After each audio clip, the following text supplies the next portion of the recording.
ഇത് വിക്കും. മുൻഷിയുടെ മൂന്നാമത്തെ മകൻ ഗോപകുമാർ, ആയുർവേദ മെഡിക്കൽ റെപ്രസെന്റേറ്റീവ്.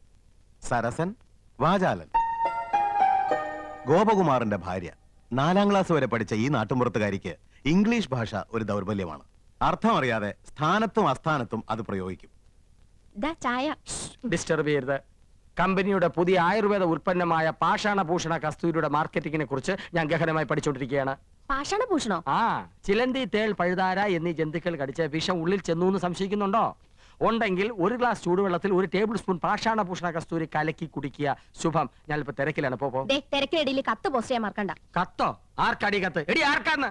എന്തിനാ ചൂടാവുന്നേ? രഹസ്യമായ കത്താണെങ്കിൽ ആരെങ്കിലും സ്വന്തം ഭർത്താവിന്റെ കയ്യിൽ കൊടുക്കോ?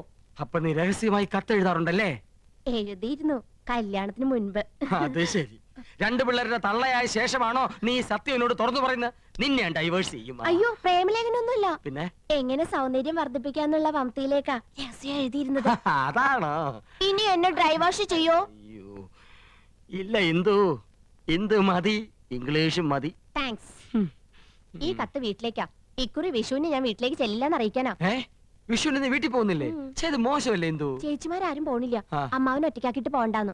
കഴിഞ്ഞ ഓണത്തിന് നീ പോയില്ല, ഈ വിഷുവിനെങ്കിലും ഒന്ന് പോയി കിട്ടുന്ന വിചാരിച്ചേ. ആഹാ, അപ്പൊ ഞാൻ പോയി കിട്ടണല്ലേ? മനസ്സിലിരിപ്പൊക്കെ ഞാൻ അറിയുന്നുണ്ട്. ഒരു റെപ്രസെന്റേറ്റീവ്. റെപ്രസെന്റേറ്റീവ് അല്ല ഇന്ദു, റെപ്രസെന്റേറ്റീവ്. രണ്ടും ഒന്ന് തന്നെയാ.